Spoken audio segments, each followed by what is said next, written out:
मैं पुजारी यार आप सभी का अपने यूट्यूब चैनल में स्वागत करता हूं। फ्रेंड्स, आप सभी को पता है मैं आप सभी के लिए सोशियोलॉजी सब्जेक्ट अर्थात समाजशास्त्र विषय लेकर आता हूं, जो एग्ज़ाम आप व्यू काफ़ी इम्पोर्टेंट है। ये प्रश्नोत्तरों की एक श्रृंखला होती है। आप सब जो है फ्रेंड्स किसी भी ऐसे एग्ज़ाम की तैयारी करते हैं जिसमें सोशियोलॉजी से अर्थात समाजशास्त्र विषय से प्रश्न पूछे जाते हैं, तो उस हर एक एग्ज़ाम के लिए ये प्रश्नोत्तरों की जो श्रृंखला आप सभी के लिए लेकर आता हूँ काफ़ी इम्पोर्टेंट होता है फ्रेंड्स।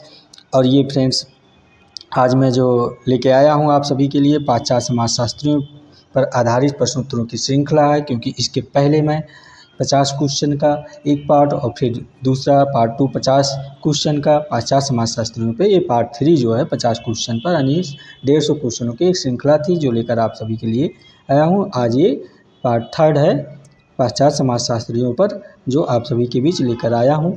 ये एग्ज़ाम ऑफ व्यू काफ़ी इंपॉर्टेंट है, आप लोग ध्यान दीजिएगा। ये आपके जो पाश्चात्य समाजशास्त्री हैं ये August Comte, Herbert Spencer, Karl Marx, Max Weber, George Simmel, Talcott Parsons, Malinowski, Wilfred Pareto, Patrick Sorokin, Toynbee, Anthony Giddens, Emile Durkheim, Robert King Merton, Ogburn, टार्निश, Radcliffe Brown, Daniel Bell, Kingsley David, Louis Wirth, Lewis Coser, Charles Horton, Cooley, Ralf डेनडार्फ इत्यादि समाजशास्त्रियों पर आधारित है ये प्रश्न, यानी कि पाश्चात्य समाज। और ये वो प्रश्नोत्तरों की श्रृंखला है जहाँ से इन राइटरों से काफ़ी प्रश्न पूछे जाते हैं, चाहे आप UGC, net, JRF, assistant professor, PGT और आप ये किसी भी ऐसे एग्ज़ाम की तैयारी करते हैं जहाँ समाजशास्त्र से प्रश्न पूछे जाते हैं। आप किसी भी स्टेट के हों, चाहे आप यूपी से हों, बिहार से हों, उत्तराखंड से हो, झारखंड से हों, छत्तीसगढ़ से हों, एमपी से हों, राजस्थान से हों, दिल्ली से हों, किसी भी एग्ज़ाम की तैयारी करते हैं। दिल्ली जैसे आप दिल्ली थे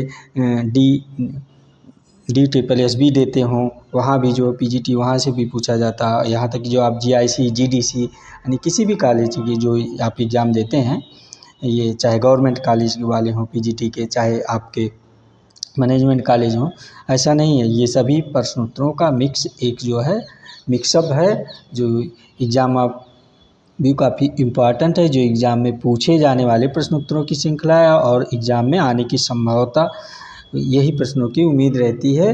मैं उन्हीं प्रश्नों को लेकर आप सभी के बीच आया हूँ। तो फ्रेंड्स, आपका ज़्यादा समय ना लेते हुए आइए देखते हैं आज आप सभी का प्रश्नोत्तर नंबर 1 क्या है। और फ्रेंड्स, मैं उम्मीद करता हूँ आप लोग जो है आप लोगों की पढ़ाई बहुत अच्छी चल रही होगी और आप लोगों का स्वास्थ्य वगैरह ठीक होगा, आप लोग जो है हष्ट पुष्ट होंगे। और क्योंकि इस समय तो मौसम थोड़ा चेंज हो रहा है, तो ज़्यादा ना तो गर्मी रहती है ना तो ठंडी रहती है। गर्मी तो है, उमस है, अगर आप फैन वगैरह चला के बैठते हैं तो पढ़ाई आपकी अच्छी हो जा रही है। और फ्रेंड्स, आपको एग्ज़ाम का उम्मीद जगी ही है, क्योंकि आपके ये जो यूपी पीजीटी तैयारी करते हैं या असिस्टेंट प्रोफेसर वगैरह, तो क्योंकि यहाँ मैडम आ गई हैं, डॉक्टर कीर्ति पांडे मैडम आपके अध्यक्ष शिक्षा सेवा चयन बोर्ड की, तो इसलिए आप लोग जो पढ़ाई में ना लगे हों, पढ़ाई में जो है पूर्णतः लग जाइए। कहीं ऐसा ना हो कि एग्ज़ाम वगैरह का डेट आ जाए और आपके पास जो है ऐसा लगे कि हमने दोहराया नहीं, पढ़ा नहीं, पढ़ लिया लेकिन दोहराया था, एक समय कम हो गया, तो ऐसा ना रहे। इसलिए अभी से पढ़ाई में लग जाइए और स्वास्थ्य वगैरह पर अपना ध्यान देते रहिए। आइए देखते हैं आप सभी का ये प्रश्न उत्तर नंबर 1 क्या है। ये प्रश्न उत्तर नंबर देखिए 1 आप सभी का मैक्स वेबर महोदय से ही है। जो मैं देख रहा हूँ ये प्रश्न मैक्स वेबर महोदय से ही है। आप लोग इस प्रश्न को हल कर चुके होंगे, क्योंकि ये प्रैक्टिस सेट में जो है आपका यूपी गवर्नमेंट डिग्री कॉलेज में पूछा जा चुका है 2013 और 16 में जो है प्रश्न। इधर प्रश्न क्या कह रहा है, प्रश्न को ध्यान दीजिए। प्रश्न कह रहा है, ये फ्रेंड्स मैं बताया ना 50 क्वेश्चनों की श्रृंखला थी। देखिए लास्ट अब 3rd जो है श्रृंखला चल रही है, सीरीज 101 नंबर से ये है, ये 150 क्वेश्चनों की ये है, यानी 50 क्वेश्चन ये होंगे आपके। तो प्रश्न नंबर 1 आपका ये 101 क्या कह रहा है, आप ध्यान दीजिएगा। कह रहा है कि मैक्स वेबर के अनुसार जीवन अवसरों में अंतर किसके आधार पर होता है। ठीक है, ये मैक्स वेबर के आधार पर पूछ रहा है। तो आपका ऑप्शन ए कह रहा है समुदाय, ऑप्शन बी जाति, ऑप्शन सी वर्ग, ऑप्शन डी समूह। तो इसका आंसर आप सभी को पता होगा संभवतः, जहाँ तक मैं जानता हूँ, क्योंकि ये प्रश्न रिपीटेड है, पूछा जा चुका है कि मैक्स वेबर के मतानुसार जो है जीवन अवसरों में अंतर किसके आधार पर होता है। तो ये आपका ऑप्शन सी हो जाएगा। आप लोग ध्यान दीजिए, ऑप्शन सी वर्ग के आधार पर होता है, क्योंकि ये जो मैक्स वेबर महोदय हैं इनको तो आप 80 चाह पढ़ लिए होंगे, क्योंकि ये हर एग्ज़ाम में यहाँ से प्रश्न पूछे जाते हैं। ये हमेशा देखे होंगे, ये वर्ग समूहों की बात, किसी समाज में समान परिस्थिति, पद, स्तर, साझा जीवन शैली होती है कहते हैं, और इनके अनुसार जीवन अवसरों में अंतर वर्ग के आधार पर होता है, ये मैक्स वेबर महोदय का मानना है। आइए देखते हैं अगला प्रश्न आप क्या क्या है कह रहा है। ये प्रश्न नंबर 2 क्या कह रहा है, देखते हैं। ये कह रहा है, ये 102 है फ्रेंड्स, मैं 2 बोल दे रहा हूँ, आप लोग ध्यान दीजिए। कह रहा है कि संघर्ष की प्रकृति के बारे में सूत्र किसने प्रस्तुत किए हैं। ठीक है, ये कह रहा है संघर्ष की प्रकृति के बारे में सूत्र किसने प्रस्तुत किए हैं। Sorry friends. तो ऑप्शन ए कह रहा है Marx, option B Simmel, option C Dahrendorf, option D Coser. तो इसका आंसर क्या हो जाएगा, संघर्ष प्रकृति के बारे में ये भी आप लोग प्रश्न जो है पूछा जा चुका है, ये भी पढ़े होंगे। ऐसा नहीं है कि जो प्रश्न इसमें पूछे जा रहे हैं ये आपके एग्ज़ाम में आए हुए नहीं, संभवतः प्रश्न आए हैं या तो एग्ज़ाम में आने की संभावना। ठीक है, तो आप लोग ध्यान दीजिएगा, इसका भी आंसर आपका ये ऑप्शन सी हो जाएगा। ध्यान दीजिए, डेरनडॉर्फ महोदय हैं जो कि ये इनकी संघर्ष की प्रकृति के बारे में सूत्र किसने प्रस्तुत किए हैं, तो आपके ये डेरनडॉर्फ महोदय ऑप्शन सी सही आंसर है। इसको नोट करके रखिएगा आप लोग, क्योंकि डेरनडॉर्फ महोदय के बारे में आप जानते हो कि यहाँ से भी काफ़ी प्रश्न पूछा जाता है। ये आपके जर्मनी जो है में पैदा हुए, क्योंकि इनको जर्मन समाजशास्त्री कहा ही जाता है। यूरोपीय आर्थिक सामुदायिक कमिश्नर में भी रहे हैं, और डेरनडॉर्फ जो महोदय इनका प्रमुख योगदान जो रहा है सिद्धांत, वर्ग संघर्ष और भूमिका सिद्धांत के क्षेत्र में इन्होंने काफ़ी कार्य किया है, और संघर्ष प्रकृति के बारे में सूत्र प्रस्तुत किया है। ये आपके डेरनडॉर्फ महोदय हो गए। आइए देखते हैं आपका अगला प्रश्न क्या कर रहा है, प्रश्न नंबर 103। ठीक है, ये प्रश्न नंबर आपका हो गया 103। कह रहा है सभ्यता के विकास के लिए खानाबदोश एवं खेतिहर के मध्य संघर्ष आधारभूत हैं। ठीक है, इस मान्यता पर आधारित समाज के संघर्ष के एक सिद्धांत को किसने विकसित किया है। प्रश्न आप समझ ही गए होंगे। कह रहा है कि सभ्यता के विकास के लिए खानाबदोश एवं खेतिहर के मध्य संघर्ष आधारभूत होते हैं। इस मान्यता पर आधारित समाज के संघर्ष के एक सिद्धांत को किसने विकसित किया। तो आपका ऑप्शन दे रहा, option A Polybius, option B David Hume, option C Karl Marx, option D Ibn Khaldun. तो कौन सा आंसर हो जाएगा आप लोग बताइएगा। तो इसका आंसर मैं बता दे रहा हूँ, ये इब्न खाल्दून महोदय हो गए। ये भी प्रश्न पूछा जा चुका है। आपका ऑप्शन डी इसका सही आंसर है। मैं आपको बता देता हूँ, ऑप्शन डी ये इसका सही आंसर हो गए, क्योंकि ये सभ्यता के आपके जो सभ्यता के विकास के लिए खानाबदोश एवं खेतिहर के मध्य संघर्ष आधारभूत होते हैं, ये इनका मानना ऐसा है। और इस मान्यता पर आधारित समाज के संघर्ष के सिद्धांत का इब्न खाल्दून ने ही विकसित किया है। आप लोग ध्यान दीजिएगा। आइए देखते हैं आपका अगला प्रश्न क्या कह रहा है। प्रश्न नंबर ये 104 नंबर प्रश्न है। कह रहा है समाजशास्त्री विद्वान के लिए धर्म क्या है। प्रश्न कह रहा है कि जो समाजशास्त्री विद्वान हैं इनके लिए धर्म क्या है। तो आपका ऑप्शन ए कह रहा है सामाजिक घटना, ये थोड़ा कॉमन सेंस का भी प्रश्न है, आप ध्यान दीजिएगा। ऑप्शन बी वैयक्तिक घटना, ऑप्शन सी सार्वजनिक घटना, ऑप्शन डी सांस्कृतिक घटना, है ना। समाजशास्त्री विद्वान के लिए धर्म क्या है, तो आप लोग भी थोड़ा सा बताइए, कॉमन सेंस का है। तो ये आपका सामाजिक घटना हो जाएगा। ऑप्शन ए जो है सही आंसर इसका हो जाएगा, ऑप्शन ए आप लोग ध्यान दीजिएगा। आइए देखते हैं आपका, क्योंकि इसमें जो है सामाजिक घटना के बारे में आप थोड़ा देख लीजिए। आपके इमाइल दुर्खी महोदय हैं, और जितने भी क्लासिकल समाजशास्त्री हैं उन्होंने काफ़ी विस्तार से बताया। तो इमाइल दुर्खी महोदय हैं ना, इन्होंने धर्म के समाजशास्त्रीय अध्ययन में महत्वपूर्ण योगदान दिया है। आपको पता है इनकी एक पुस्तक है, आप नोट कर लीजिएगा, the elementary forms of the religious life. ये नोट करके रखिएगा। उम्मीद करता हूँ आप लोग कापी और पेन लेके ही बैठे होंगे क्लास करने के लिए। ठीक है फ्रेंड्स, तो ये इनकी बुक है जिसमें ये इस पर बल देते हैं, बताते हैं। कहते हैं यह जो मानव प्राणी है इसने ईश्वर की सृष्टि में अपने सामाजिक अस्तित्व बनाए रखने में किया है। यही नहीं, इनका मानना है यह मानव ही है जिसने ईश्वर जैसी सत्ता के अस्तित्व में विश्वास पैदा किया, और ईश्वर वस्तुतः समाज का वह छद्म वेश है। सामूहिक रूप से व्यक्तिगत समाज के ही पूजा करते हैं, समाज ही वास्तविक देवता है। ये किसका मानना है, आपके इमाइल दुर्खी महोदय की जो है मानना है, इनकी अवधारणा है। आइए देखते हैं अगला प्रश्न क्या कह रहा है आपका। ये प्रश्न कह रहा है 5 नंबर प्रश्न कि आंतरिक एवं बाह्य संघर्ष की अवधारणाएं किसने दिया है। क्या कह रहा प्रश्न, आप ध्यान दीजिए, आंतरिक एवं बाह्य संघर्ष की अवधारणाएं किसने ध्यान दिया? तो आपका ऑप्शन ए मैक्स वेबर महोदय, option D George Simmel, option C R K Merton, option D Talcott Parsons. तो इसका आंसर क्या हो जाएगा आप सब बताइएगा, क्योंकि ये आपके मैक्स वेबर महोदय हैं। ये ऑप्शन ए हो जाएगा इसका आंसर, ये मैक्स वेबर महोदय। ठीक है, क्योंकि ये प्रश्न देखिए आपका ये भी government degree college, UP government degree college में यानी कि आपका 2012 में भी पूछा जा चुका है ये प्रश्न। मैक्स वेबर के जो समकालीन जर्मन शास्त्री और दार्शनिक है वो जॉर्ज सिमेल महोदय हैं। तो इनकी गणना समाजशास्त्र के दिग्गजों में, मतलब समाजशास्त्रियों में, अच्छे समाजशास्त्रियों में की जाती है। आप लोग इसको ध्यान दीजिएगा।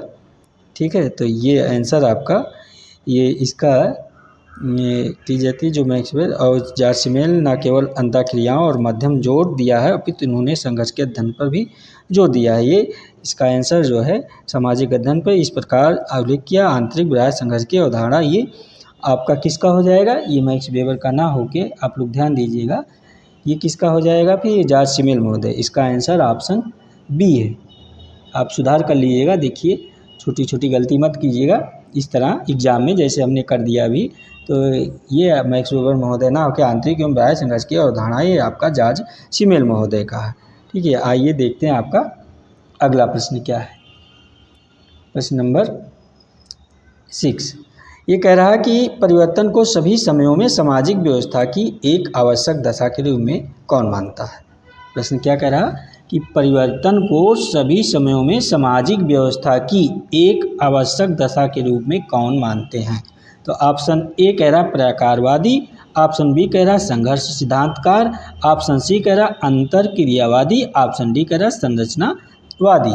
तो इसका आंसर क्या हो जाएगा आप सब बताइएगा। प्रश्न नंबर ये 106, तो इसका आंसर मैं बता दे रहा हूँ, आपका ऑप्शन बी हो जाएगा। ये संघर्ष सिद्धांतकार हैं जो परिवर्तन को सभी समयों में सामाजिक व्यवस्था की एक आवश्यक दशा के रूप में मानते हैं। तो ये कौन है? संघर्ष सिद्धांतकार लोग आपके हैं। ठीक है, आइए देखते हैं अगला प्रश्न। प्रश्न ये आपका 107 नंबर हो गया। 107 प्रश्न क्या कह रहा कि मार्क्सवादी सिद्धांत के अनुसार क्रांति कब होती है? देखिए कम्युनिस्टवादी प्रश्नों पर है ये आपके कार्ल मार्क्स में कह जो भी है, कह रहा है कि मार्क्सवादी सिद्धांत के अनुसार क्रांति कब होती है? तो आपका ऑप्शन ए है श्रमिक स्वयं में एक वर्ग बन जाते हैं। ध्यान दीजिएगा, ऑप्शन बी कह रहा है वर्ग स्वयं के लिए हो जाता है, ये कार्ल मार्क्स महोदय की है सब। ऑप्शन सी कह रहा आपका वर्ग स्वयं में वर्ग से स्वयं के लिए वर्ग के रूप में परिवर्तित हो जाता है। ऑप्शन डी कह रहा आपका वर्ग स्वयं के लिए वर्ग से स्वयं में वर्ग के रूप में परिवर्तित हो जाता है। तो इसमें से कौन सा ऑप्शन सही है? मार्क्सवादी सिद्धांत के अनुसार क्रांति कब होती है? ये काफ़ी बार जो है प्रश्न पूछा जा चुका है, आप लोग ध्यान दीजिएगा। तो इसका आंसर मैं बता दे रहा हूँ, ऑप्शन सी हो जाएगा। ये आप काफ़ी लोगों को पता है, जो है स्वयं में वर्ग से स्वयं के लिए वर्ग के रूप में परिवर्तित हो जाता है। ये जो कार्ल मार्क्स को पढ़े हैं तो अच्छी तरह से जानते हैं। कार्ल मार्क्स से जो है क्वेश्चन भर भर के पूछे जाते हैं। ऐसे राइटर आपके इम्पॉर्टेंट राइटर हैं, इनको आप अच्छे से पढ़िएगा। अब यदि आप कहेंगे तो मैं कार्ल मार्क्स के टॉपिक पर एक क्लास लेके चला आऊँगा विस्तार पूर्वक, जो आप लोगों को काफ़ी हेल्पफुल होगा एग्जाम में। आइए देखते हैं प्रश्न नंबर 108 क्या कह रहा है कि किस समाजशास्त्री द्वारा यह तर्क दिया गया है कि सामाजिक विघटन का मूल स्रोत आदर्श शून्यता है? आप लोग को बता रहा हूँ, कह रहा है किस समाजशास्त्री द्वारा यह तर्क दिया गया है कि सामाजिक विघटन का मूल स्रोत आदर्श शून्यता है? तो ऑप्शन ए कह रहा है are K Merton, option B कह रहा है टार्कन पार्सन्स, ऑप्शन सी कह रहा है इमाइल दुर्खीम, ऑप्शन डी कह रहा है एच.एम. जॉनसन। ठीक है, तो इसको आप लोग जानते होंगे कि ये जो आपका प्रश्न 107 है, इसके बाद ये 108 फ्रेंड्स इसको पढ़े होंगे। आपका जो ये इमाइल दुर्खीम महोदय हैं, इन्हीं का है, क्योंकि ये समाजशास्त्री द्वारा ये कह रहे हैं कि इसे विघटन का मूल स्रोत आदर्श शून्यता है। तो आपके इमाइल दुर्खीम है, ऑप्शन सी इसका सही आंसर हो जाएगा। आप लोग नोट कर लीजिएगा, ये ऑप्शन सी सही आंसर हो जाएगा, क्योंकि ये जो ऑप्शन सी है इमाइल दुर्खीम महोदय हैं, ये जो आदर्श शून्यता है, आदर्श शून्यता को आप जानते हैं एनोमी नाम से भी जाना जाता है, इसको एनोमी कहते हैं। दुर्खिम ने एनोमी शब्द का प्रयोग सर्वप्रथम अपनी पुस्तक कि the division of labour in society में किया है। यानी आदर्श शून्यता शब्द का सर्वप्रथम प्रयोग एनोमी शब्द का आपकी इमाइल दुर्खिम महोदय हैं, ये इनकी पुस्तक है, नोट कर लिए, the division of labour in society. ये पुस्तक काफ़ी इंपॉर्टेंट है, काफ़ी बार एग्जाम में पूछा जाता है, आप लोग इन पुस्तकों को याद करके रखिएगा, ठीक है। तो जिसके बाद इन्होंने अपनी पुस्तक ये इनकी पुस्तक जो सुसाइड है, द सुसाइड, आप जानते हैं आत्महत्या का सिद्धांत वगैरह जिसमें इन्होंने दे रखा है। आप अच्छी तरह से इमाइल दुर्खिम काफ़ी महत्वपूर्ण राइटर हैं, इनको आप अच्छे से पढ़ लीजिएगा। दुर्खिम का मानना है कि सामाजिक विघटन का मूल स्रोत आदर्श शून्यता यानी कि एनोमी है, ठीक है। अगला प्रश्न देखते हैं क्या आपका, ये प्रश्न आपका है, मार्क्सवाद के विश्लेषण में मध्यम वर्ग की अवधारणा किसने प्रतिपादित किया।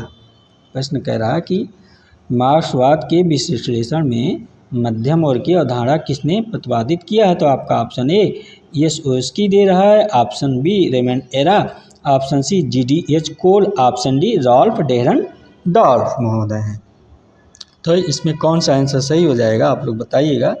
तो ये जो आपके आर डेहरनडॉर्फ यानी कि रॉल्फ डेहरनडॉर्फ महोदय हैं, इसका आंसर यही हो जाएंगे आपके ऑप्शन डी सही आंसर, क्योंकि आपके ये जो मार्क्सवादी विश्लेषण के हैं ये मध्यम वर्ग की अवधारणा का प्रतिपादन किया है आपके रॉल्फ डेहरनडॉर्फ महोदय ने।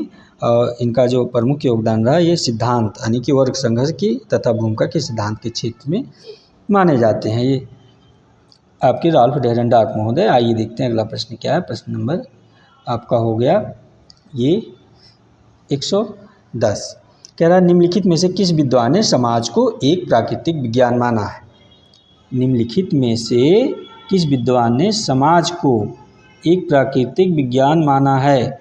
ये समाज को एक प्राकृतिक विज्ञान किसने माना पूछ रहा है। तो आपका option A Radcliffe Brown, option B August Comte महोदय, option C Patrick Sorokin, option D LT Hobhouse. तो कौन हो जाएगा इसमें, किसने माना है समाज को एक प्राकृतिक विज्ञान किसने माना है। तो आप लोग इसका प्रश्न का उत्तर जो है फटाफट दीजिएगा, क्योंकि ये सारे प्रश्न एग्जाम में पूछे जा चुके हैं और मैं उम्मीद करता हूँ आप लोग प्रैक्टिस से ज़रूर सॉल्व करते होंगे। और ये सारे प्रश्न जो है प्रैक्टिस से आप सॉल्व करते होंगे तो आपको ये प्रश्न समझ में आ रहा होगा।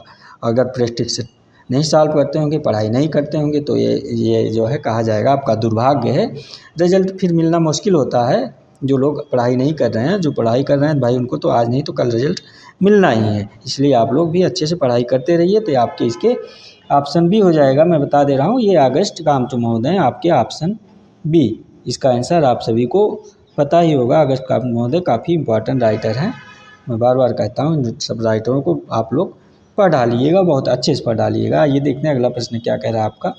प्रश्न नंबर 111, ये कह रहा है आपका 11 नंबर प्रश्न, इसकी स्वतः स्फूर्त की अवधारणा किसने दी है। प्रश्न क्या कह रहा है आप ध्यान दीजिए कि स्वतः स्फूर्त की अवधारणा किसने दी है, ठीक है। तो आपका ऑप्शन ए है Max Weber, option B Emile Durkheim, option C Auguste Comte महोदय, ऑप्शन डी विल्फ्रेड पेरेटो महोदय हैं। तो इसका आंसर आपके इमाइल दुर्खिम महोदय ही हो जाएंगे। ये ऑप्शन बी आपका सही आंसर है। आप ध्यान दीजिए क्योंकि ये जो इमाइल दुर्खिम महोदय हैं इस स्वतः स्फूर्त की अवधारणा इन्हीं के हैं। आप इनको जो है इमाइल दुर्खिम महोदय को भी बहुत अच्छे से पढ़े होंगे, क्योंकि दुर्खिम जो है सामाजिक तथ्यों की विशिष्टता के लिए सुई जनरी शब्द का यूज़ करते हैं। आप लोग जानते हैं सुई जनरी के बारे में मैंने अच्छे से पिछले क्लास में बता रखा है। सुई जनरी का अर्थ ही होता है स्वतः स्फूर्त शब्द, यानी स्वतः स्फूर्त सुई जनरी का प्रयोग किया है। और इनका अभिप्राय है कि सामाजिक तत्व अपने नितांत स्वतंत्र स्वरूप में विद्यमान रहता है। ये आपकी इमाइल दुर्खिम महोदय की है अवधारणा। और कहते हैं सामाजिक तत्व समाजशास्त्र के अध्ययन की विषय वस्तु है। क्या यही सुई जनरी के बारे में जो ये बात करते हैं इमाइल दुर्खिम, ये सुई जनरी के बारे में बार बार पूछा जाता है, आप नोट करके रखिएगा इसको। आइए देखते हैं आपका अगला प्रश्न क्या है। प्रश्न नंबर ये आपका 112 हो जाएगा, किसने आर्थिक निर्धारणवाद के संदर्भ में अपने सिद्धांत का प्रतिपादन किया है। प्रश्न क्या कह रहा है कि किसने आर्थिक निर्धारणवाद में, प्रश्न 12 कह रहा है किसने आर्थिक निर्धारणवाद के संदर्भ में अपने सिद्धांत का प्रतिपादन किया है। तो आपका ऑप्शन है ऑप्शन ए है Patrick Sorokin, option B Karl Marx, option C Wilfred Pareto, option D Ogburn. तो ध्यान दीजिएगा, तो ये जो है आर्थिक निर्धारणवाद की बात जो है, आपका क्रांति की बात, संघर्ष की बात, द्वंद्व की बात, आर्थिक निर्धारण की जहाँ बात आती है तो आपके ये कार्ल मार्क्स महोदय होते हैं। आप लोगों में बार बार बताया हूँ इसको जो है, ये इसलिए ये काफ़ी इंपॉर्टेंट राइटर है भी, इनको पकड़ के रखिएगा। यहाँ से प्रश्न बहुत पूछे जाते हैं कार्ल मार्क्स महोदय से। तो ऑप्शन एक आपका बी कार्ल मार्क्स महोदय है कि जिसने आर्थिक निर्धारण के संदर्भ में अपने सिद्धांत का प्रतिपादन किया है। आइए आपका देखते हैं अगला प्रश्न क्या है आप सबके लिए। ये प्रश्न नंबर 113 है।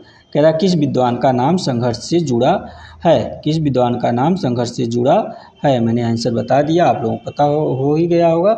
ऑप्शन ए दे रहा है Comte, option B Marx, option C Weber, option D Parsons. तो इसको आंख मूंद के आप लोग इसका आंसर दे सकते हैं। अभी मैंने जो बताया ये कार्ल मार्क्स महोदय, इसके भी आंसर हो जाएंगे आपके जो है। ये जो ऑप्शन बी कार्ल मार्क्स महोदय दिया है आपका, ये ऑप्शन भी यही आंसर हो जाएगा, क्योंकि वर्ग संघर्ष की बात यही करते हैं। मैंने कहा ना अभी इसके पहले बताया कि जहाँ क्रांति की बात आए, संघर्ष की बात आए, द्वंद्व की बात आए, वहाँ जो है कार्ल मार्क्स महोदय ही होते हैं। आर्थिक की बात आए, जहाँ वो सर्वहारा वर्ग की बात आए, और आपका ये संभ्रांत वर्ग की बात आए, ये सब कार्ल मार्क्स महोदय से ही प्रश्न बनते हैं। आइए देखते हैं ये प्रश्न नंबर 114 आपका क्या कह रहा है। कह रहा है इमाइल दुर्खीम के अनुसार कौन सा एक सामाजिक तत्व की विशेषता नहीं है।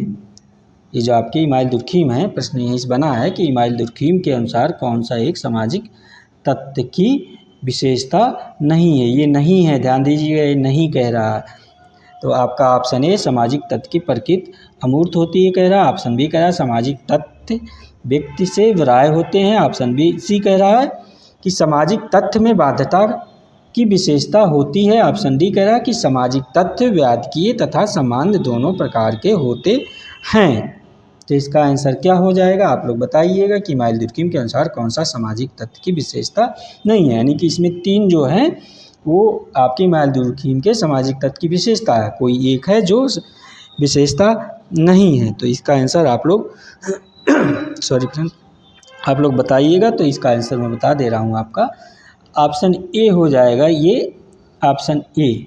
ठीक है, आप लोग ध्यान दीजिएगा, सामाजिक तत्व की प्रकृति अमूर्त होती है, ये इमाइल दुर्खीम की विशेषता नहीं है। ठीक है, आपका ये जो बी सी डी ऑप्शन है ये सही है, आप लोग इसको ध्यान दीजिएगा। आइए देखते हैं आपका अगला प्रश्न क्या है।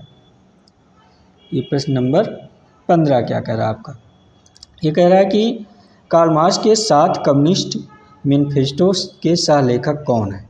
इसका भी आंसर आप लोगों को पता ही होगा कि कार्ल मार्क्स महोदय जो हैं, कार्ल मार्क्स महोदय के 7 कम्युनिस्ट मैनिफेस्टो के सह लेखक कौन है। ये कम्युनिस्ट मैनिफेस्टो ये पूछा जाता है बार बार प्रश्न, आप नोट करके रखिएगा। Option A Hegel, option B Weber, option C Engels, option D Plato. ठीक है, 115 नंबर प्रश्न है, आप इसका आंसर बताइएगा। इसका आंसर मुझे पता आप लोगों को पता हो गया होगा, ऑप्शन सी है, ये एंजल्स महोदय यानी कि फ्रेडरिक एंजल्स। इसका फ्रेंड्स ध्यान दीजिएगा, मैं बार बार बताता हूँ, एंजल्स का कहीं कहीं एंजल्स भी लिखा जाता है, क्योंकि ये जी लिखा जाता है इंग्लिश में, जी को जा भी पढ़ लेते हैं और गा भी। तो ये फ्रेडरिक एंजल्स महोदय जो हैं ये कार्ल मार्क्स के फ्रेंड्स रहे हैं, जो कार्ल मार्क्स के बुरी दिनों में और बुरे और अच्छे दिनों में हमेशा इनके साथ खड़े रहे हैं, ये आपके फ्रेडरिक एंजल्स महोदय। क्योंकि ये बहुप्रसिद्ध जो इनकी कृत रही है कम्युनिस्ट मैनिफेस्टो की जो शुरुआत इन्होंने की हुई है, इसका मतलब है कि आज तक के विद्यमान सभी समाजों का इतिहास वर्ग संघर्ष का इतिहास रहा है। इसके लेखक जो आपके मार्क्स और एंजल्स दोनों लोग हैं कम्युनिस्ट मैनिफेस्टो के। ठीक है, आप लोग इसको ध्यान दीजिएगा। आइए देखते हैं अगला प्रश्न क्या है। प्रश्न नंबर 16 क्या कह रहा है। ये कह रहा है निम्नलिखित में से कौन सा एक सही नहीं सुमेलित है। प्रश्न कह रहा है कि निम्नलिखित में से कौन सा एक सही नहीं सुमेलित है, नहीं है, ध्यान दीजिएगा। यानी इसमें भी 3 सही है, एक कोई सही नहीं है। तो ऑप्शन ए कह रहा है ये आपका सावी एकता इमाइल दुर्खीम महोदय को बता रहा है, आप ध्यान दीजिएगा। ऑप्शन बी कह रहा है तार्किकीकरण हर्बर्ट ब्लूमर महोदय का बता रहा। ऑप्शन सी कह रहा अलगाव कार्ल मार्क्स महोदय का बता रहा। ऑप्शन डी कह रहा पश्चिमीकरण एम.एन. श्रीनिवास महोदय का बता रहा। तो इसका आंसर क्या हो जाएगा आप सब बताइएगा। 116 नंबर प्रश्न का आंसर क्या हो जाएगा? तो ये आपका जो ऑप्शन बी है तार्किकीकरण, ये ऑप्शन बी, ठीक है, ध्यान दीजिएगा, ऑप्शन बी तार्किकीकरण। ये तार्किकीकरण जो है ये हर्बर्ट ब्लूमर महोदय का नहीं है, तो फिर किसका हो जाएगा? तो ये आप ध्यान दीजिएगा, ये आपका जो ऑप्शन बी है तार्किकीकरण जो है ये मैक्स वेबर महोदय का, किसका है? ये मैक्स वेबर महोदय का, ठीक है, आप लोग इसको नोट कर लीजिएगा। आइए देखते हैं आपका अगला प्रश्न क्या है। प्रश्न नंबर 117, ये कह रहा है समाज के अध्ययन में अगस्ट काम्ट ने किस परिप्रेक्ष्य का उपयोग किया? किसके अध्ययन में? समाज के अध्ययन में अगस्ट काम्ट ने किस परिप्रेक्ष्य का उपयोग किया? तो ऑप्शन ए कह रहा है कि संरचनात्मक परिप्रेक्ष्य, ऑप्शन बी कह रहा है ऐतिहासिक परिप्रेक्ष्य, ऑप्शन सी कह रहा है संघर्ष परिप्रेक्ष्य, ऑप्शन डी कह रहा है प्रकारात्मक परिप्रेक्ष्य। तो इसका आंसर क्या हो जाएगा? आप सब बताइएगा। तो ये ऐतिहासिक परिप्रेक्ष्य में समाज के अध्ययन में अगस्ट काम्ट महोदय ने ऐतिहासिक परिप्रेक्ष्य की बात करते हैं, तो ऑप्शन ये कौन सा ऑप्शन हो जाएगा? ऐतिहासिक परिप्रेक्ष्य, आप लोग ध्यान दीजिएगा, ये ऑप्शन ये बी है, ऐतिहासिक परिप्रेक्ष्य। तो इसका आंसर ऑप्शन बी हो जाएगा, आप लोग इसको नोट करके रखिएगा। उम्मीद करता हूँ कॉपी और पेन लेके बैठे होंगे आप लोग और नोट करते जा रहे होंगे, क्योंकि अगर आप नोट करते हैं तो आपका छोटा सा नोट्स बन जाता है जो एग्ज़ाम के समय काफ़ी इंपॉर्टेंट होता है आपका रिवीजन करने में, ठीक है, आप लोग ध्यान दीजिएगा इस बात का। आइए देखते हैं ये अगला प्रश्न क्या कह रहा है। ये प्रश्न नंबर 118 आपका, धर्म को पवित्र और अपवित्र के बीच अंतर के आधार पर किसने परिभाषित किया है? इसका आंसर सभी को पता होना चाहिए, जिसको नहीं पता इसका मतलब वो पढ़ाई नहीं करता है। तो क्या कह रहा है, धर्म को पवित्र और अपवित्र के बीच अंतर के आधार पर किसने परिभाषित किया है? प्रश्न बार बार पूछे जाते हैं और पूछे जाने वाले प्रश्न, एग्जाम में आने वाले प्रश्न है। तो आपका ऑप्शन ए है मेलिनोव्स्की, ऑप्शन बी है क्लाउड लेवी-स्ट्रॉस, ऑप्शन सी है रेडक्लिफ ब्राउन, ऑप्शन डी है इमाइल दुर्खिम महोदय।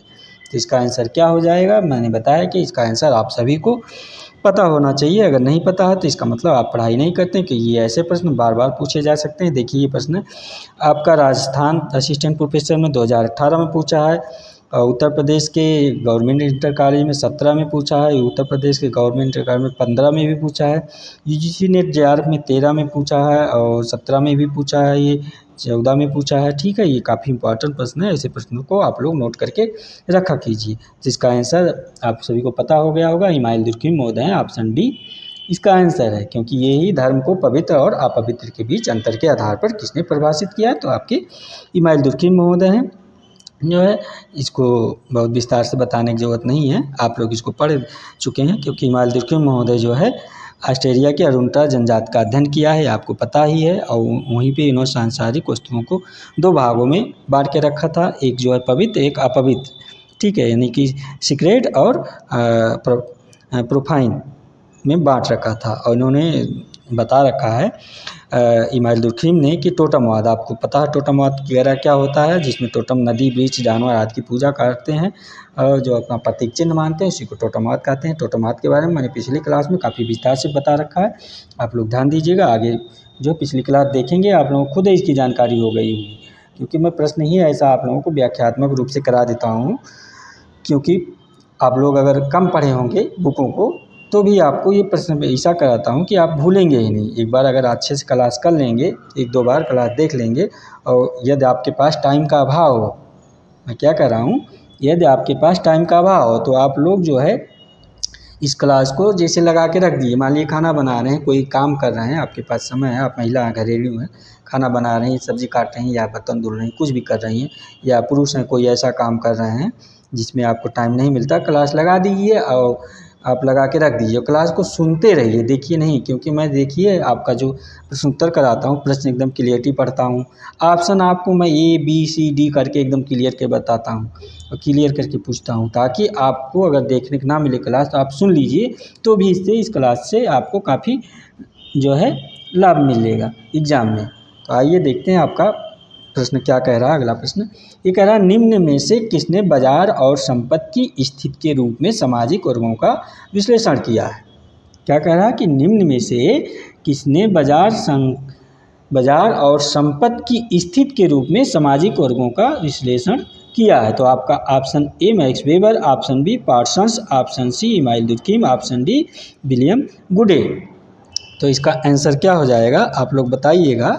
जो है प्रश्न नंबर ये 119 है। तो इसका आंसर मैं आपको बता देता हूँ, ऑप्शन ए हो जाएगा। ये मैक्स वेबर महोदय हैं आपके, जो कि बाजार और संपत्ति की स्थिति के रूप में सामाजिक वर्गों का विश्लेषण करते हैं। ये आपके मैक्स वेबर महोदय हैं, नोट करके रखिएगा आप लोग। आइए देखते हैं आपका अगला प्रश्न क्या कह रहा है। 20 नंबर ये प्रश्न है, कह रहा है कि आधिपत्य शब्द की अवधारणा किससे संबंधित है।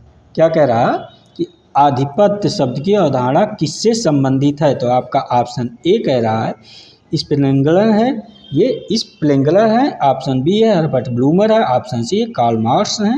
ऑप्शन डी है एडवर्ड बर्नार्ड टायलर, यानी कि इनको चार्ट में लिखा जाता है एडवर्ड बर्नार्ड टायलर को ईबी टायलर, आप ध्यान दीजिएगा इनका नाम। तो इसका आंसर क्या हो जाएगा आप सब बताइएगा। तो इसका आंसर बता दे रहा हूँ, आप सब जान जाइए, नोट कर लीजिए। कार्ल मार्क्स महोदय हो जाएंगे। और इसका आधिपत्य शब्द की अवधारणा जो है कार्ल मार्क्स महोदय से संबंधित है। आप लोगों को हालांकि इसका आंसर पता रहा होगा। आइए देखते हैं प्रश्न नंबर 121 क्या कह रहा है आपका, यानी कि 1 to 1 प्रश्न कह रहा है मार्क्सवादी वर्ग के विभाजन का अध्ययन किसके ने करके मध्य वर्ग को जोड़ दिया। क्या कह रहा है ध्यान दीजिएगा प्रश्न, कि ये जो मार्क्सवादी वर्गों के विभाजन का अध्ययन किसने करके मध्य वर्ग को जोड़ दिया है।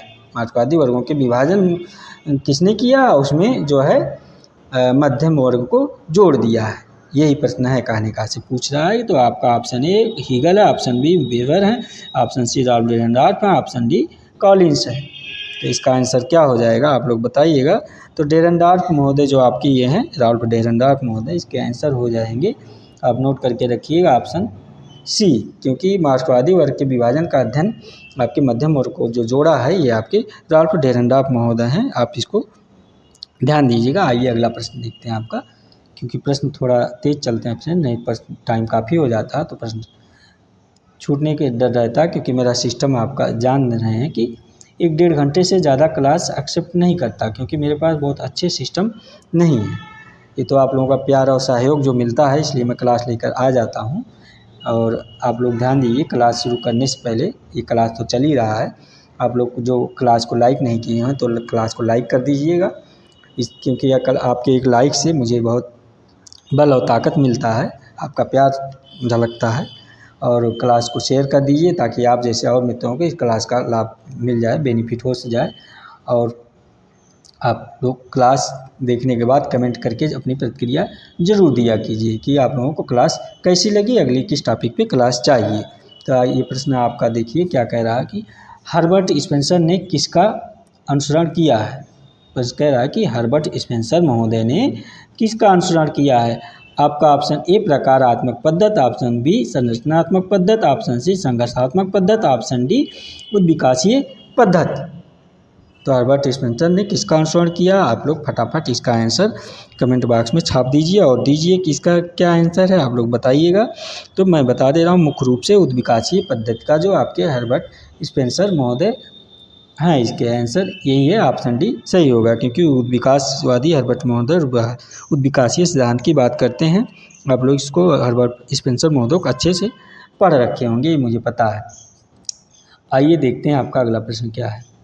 आपका प्रश्न ये कह रहा है 123 नंबर प्रश्न है कि प्रत्यक्षवाद के संदर्भ में अगस्त काम्ट के उत्तराधिकारी के रूप में किसे माना जाता है। प्रश्न क्या कह रहा है कि प्रत्यक्षवाद के संदर्भ में अगस्त काम्ट महोदय के उत्तराधिकारी के रूप में किसे माना जाता है। तो आपका ऑप्शन ए है कार्ल मार्क्स, ऑप्शन बी है कार्ल पॉपर, ऑप्शन सी है इमानुएल दुर्खीम, ऑप्शन डी है मैक्स वेबर। ठीक है, तो क्या है, कार्ल मार्क्स है, कार्ल पॉपर है, इमानुएल दुर्खीम है, मैक्स वेबर महोदय हैं। तो कह रहा है प्रश्न प्रत्यक्षवाद के संदर्भ में अगस्त काम्ट के उत्तराधिकारी के रूप में किसे माना जाता है। तो आप लोग इसका आंसर फटाफट बताइए। तो इमानुएल दुर्खीम महोदय हैं जो अगस्त काम्ट के उत्तराधिकारी के रूप में जाने जाते हैं। तो आपका ऑप्शन कौन सा हो जाएगा, इमानुएल दुर्खीम महोदय। तो ये ऑप्शन सी है, इसका सही आंसर हो जाएगा इस प्रश्न का। आइए देखते हैं आपका अगला प्रश्न क्या है। प्रश्न नंबर 124 आपका क्या कह रहा है। ये कह रहा है शक्ति के वैधीकरण का सिद्धांत किसने दिया। क्या कह रहा है प्रश्न 124, शक्ति के वैधीकरण का सिद्धांत किसने दिया। तो आपका ऑप्शन ए कह रहा Pareto, option B Lipset, option C Karl Marx, option D Weber हैं। तो इसका आंसर भी आप लोग फटाफट बताइएगा, देर ना करिएगा ताकि टाइम का आपका बचत हो, आप अधिक से अधिक प्रश्न सॉल्व कर लें और अच्छे से पढ़ाई करें। जो है ऑप्शन डी इसका हो जाएगा, आप लोग ध्यान दीजिएगा, ये ऑप्शन डी मैक्स वेबर महोदय हो जाएंगे। ये आपके इसका आंसर वेबर महोदय हैं, जो कि शक्ति के वैधीकरण सिद्धांत की बात करते हैं। आइए देखते हैं आपका अगला प्रश्न क्या कह रहा है। प्रश्न नंबर ये 125, किसने कहा है कि प्रतिस्पर्धा पूंजीवाद की एक विशिष्ट आवश्यकता है? किसने कहा है कि प्रतिस्पर्धा पूंजीवाद की एक विशिष्ट आवश्यकता है? तो आपका option A Max Weber, option B Karl Marx, option C Herbert Spencer, option G Kingsley Davis महोदय हो गए। तो इसका आंसर क्या हो जाएगा आप लोग बताइएगा। तो ये जो मैक्स वेबर महोदय हैं, ये प्रतिस्पर्धा पूंजीवाद की एक विशिष्ट आवश्यकता है, ये आपके मैक्स वेबर महोदय का है। आप नोट करके रखिएगा, ऑप्शन ए इसका सही आंसर हो जाएगा, मैक्स वेबर महोदय। ठीक है, आइए देखते हैं आपका अगला प्रश्न क्या है। ये प्रश्न आपका हो गया 126 नंबर आ गया। निम्नलिखित में से कौन सा एक सही नहीं सुमेलित है? कह रहा निम्नलिखित में से कौन सा एक सही नहीं सुमेलित है? तो आपका ऑगस्ट कॉम्ट महोदय हैं, माल्टप्लायर कह रहा है, आपका इमाइल दुर्खीम इपनल कह रहा, आपका मैक्स वेबर इरफर्ट कह रहा, आपका कार्ल मार्क्स को सेंट पीटर्स कह रहा। ठीक है, यानी कि ऑप्शन ए कह रहा है का August Comte Montpellier, option B Emile Durkheim Epinal, option C Max Weber Erfurt, option D Karl Marx Saint Peters. यानी कौन सा सही नहीं सुमेलित है? आप लोग इसका आंसर जानकारी हो ही गया होगा, क्योंकि ये जो आपके ऑप्शन डी है कार्ल मार्क्स महोदय हैं, ये सेंट पीटर्स के नहीं हैं। कह रहा कौन सा नहीं सही सुमेलित है ना, कार्ल मार्क्स महोदय ये जो है सेंट पीटर्स नहीं फ्रेंड, ये कार्ल मार्क्स महोदय ये सेंट पीटर्स के ही हैं, क्योंकि कार्ल मार्क्स का जन्म एशिया के राइनप्राइन टिरियर नगर के यहूदी परिवार में हुआ था, 5 मई 1818 को हुआ था। ठीक है, ये आपका, तो ये आपके जो है ऑप्शन हो गया अगस्ट कॉम्ट माल्टप्लायर, ये भी सही है। आपका ऑप्शन बी हो गया इमाइल दुर्खीम इपिनल, ये भी सही है। आपका ऑप्शन सी हो गया मैक्स वेबर इरफर्ट, ये भी सही है। आपका ऑप्शन डी कार्ल मार्क्स जो है, ये जो सेंट पीटर्स का दिया है, ये कार्ल मार्क्स के राइन प्रांत ट्रियल नगर के हैं, यहूदी परिवार के हैं, तो ये ऑप्शन डी इसका आंसर हो जाएगा। ठीक है, ये सेंट पीटर्स नहीं है, आप लोग नोट करिए, इसका आंसर ऑप्शन डी ही है। हैं, बाकी ये आपका ये तीनों जो आपके हैं सही है। कौन सा? ये ए बी सी सही है, ये आपका डी नहीं सही है। आइए देखते हैं अगला प्रश्न क्या आपका है। आपका प्रश्न नंबर क्या कह रहा है? 127 नंबर प्रश्न है। ये कह रहा है कि किस समाजशास्त्री विद्वान द्वारा विज्ञानों का अनुक्रम प्रस्तुत किया गया है? प्रश्न ध्यान दीजिएगा कि किस समाजशास्त्री विद्वान द्वारा विज्ञानों का अनुक्रम प्रस्तुत किया गया है। तो आपका ऑप्शन ए दे रहा Saint Simon, option B August Comte, option C Max Weber, option D Talcott Parsons, है ना। ये विज्ञानों का अनुक्रम के बारे में बात कर रहा, कह रहा कौन सा विद्वान विज्ञानों का अनुक्रम प्रस्तुत किया गया है, किस विद्वान किस समाजशास्त्री द्वारा। ठीक है, तो इसका आंसर क्या हो जाएगा? सेंट साइमन महोदय, अगस्ट कॉम्ट महोदय, मैक्स वेबर महोदय हैं, टालकाट पार्सन्स महोदय हैं। तो ये आप लोग इसका आंसर फटाफट बताइए। तो अगस्ट कॉम्ट महोदय जो हैं, ये इसका आंसर हो जाएगा। कौन सा ऑप्शन है? ऑप्शन बी है अगस्ट कॉम्ट महोदय। तो इसका आंसर ऑप्शन बी हो जाएगा, आप लोग नोट करके रखिएगा। आइए देखते हैं अगला प्रश्न। ये 128 नंबर प्रश्न क्या कह रहा है आप सभी के लिए? ये कह रहा है दमनकारी एवं प्रतिकारी कानून शब्दों का प्रयोग किसने किया है? कौन से कानून की बात कर रहा है ये आप ध्यान दीजिएगा। दमनकारी और प्रतिकारी कानून शब्दों का प्रयोग किसने किया है? तो आपका ऑप्शन ए दे रहा है इमाइल दुर्खीम, ऑप्शन बी दे रहा कार्ल मार्क्स, ऑप्शन सी दे रहा सदरलैंड महोदय, ऑप्शन डी दे रहा किंग्सले डेविस महोदय है। तो इसका आंसर क्या हो जाएगा? आप लोग फटाफट बताइएगा। प्रश्न नंबर ये कितना है आपका? प्रश्न नंबर 128 है। तो ये दमनकारी एवं प्रतिकारी कानून शब्दों का प्रयोग किसने किया है, इसका आंसर आप सभी को पता होना चाहिए, क्योंकि ये प्रश्न भी काफ़ी बार पूछा जा चुका है। तो आपके इमाइल दुर्खीम महोदय हैं, ये दमनकारी एवं प्रतिकारी कानून शब्दों का प्रयोग किया है। ये आपका यूपी पीजीटी में 2010 में प्रश्न पूछा जा चुका है, तो आप लोग नोट कर लीजिएगा। ये आपके ऑप्शन ए इमाइल दुर्खिम महोदय हो गए हैं, क्योंकि इमाइल दुर्खिम महोदय आप जानते हैं समाज को 2 वर्गों में बांट रखा है, यांत्रिक समाज और शैवी समाज। आपने इनको अच्छे से पढ़ ही रखा होगा, इसको बताने की तो आवश्यकता है नहीं। अगला आइए देखते हैं अगला प्रश्न क्या है। प्रश्न नंबर, क्योंकि मैं काफ़ी पिछले क्लास में उस प्रश्न को काफ़ी विस्तारपूर्वक से हल करा रखा हूँ। आइए देखते हैं, कह रहा है रेंटियर वर्ग की अवधारणा किसने प्रतिपादित किया है। ये प्रश्न कह रहा है आपका रेंटियर वर्ग की अवधारणा किसने प्रतिपादित किया। तो आपका option A Karl Marx, option B Herbert Spencer, option C Veblen, option D Wilfred Pareto. ये रेंटियर वर्ग की अवधारणा की बात कर रहा है, आप ध्यान दीजिएगा कौन जो है बात करता है इसकी। तो इसका आंसर आपके जो हो जाएंगे ये ऑप्शन डी जो है विल्फ्रेड प्लेटो महोदय हैं, इन्होंने इसकी बात करते हैं रेंटियर वर्ग की, क्योंकि ये आपके प्लेटो हैं आर्थिक क्षेत्र को इन्होंने 2 भागों में बांट रखा है, आप जान ही रहे हैं। नंबर 1 कहते हैं सट्टेबाज की बात करते हैं और निश्चित आय वाला वर्ग की बात करते हैं। इसी को इन्होंने रेंटियर वर्ग आय की निश्चित भाग को मानते हैं, जिसको कहते हैं ये निश्चित होती है। सट्टेबाजों की बात ये अनुमान पर नहीं होता है।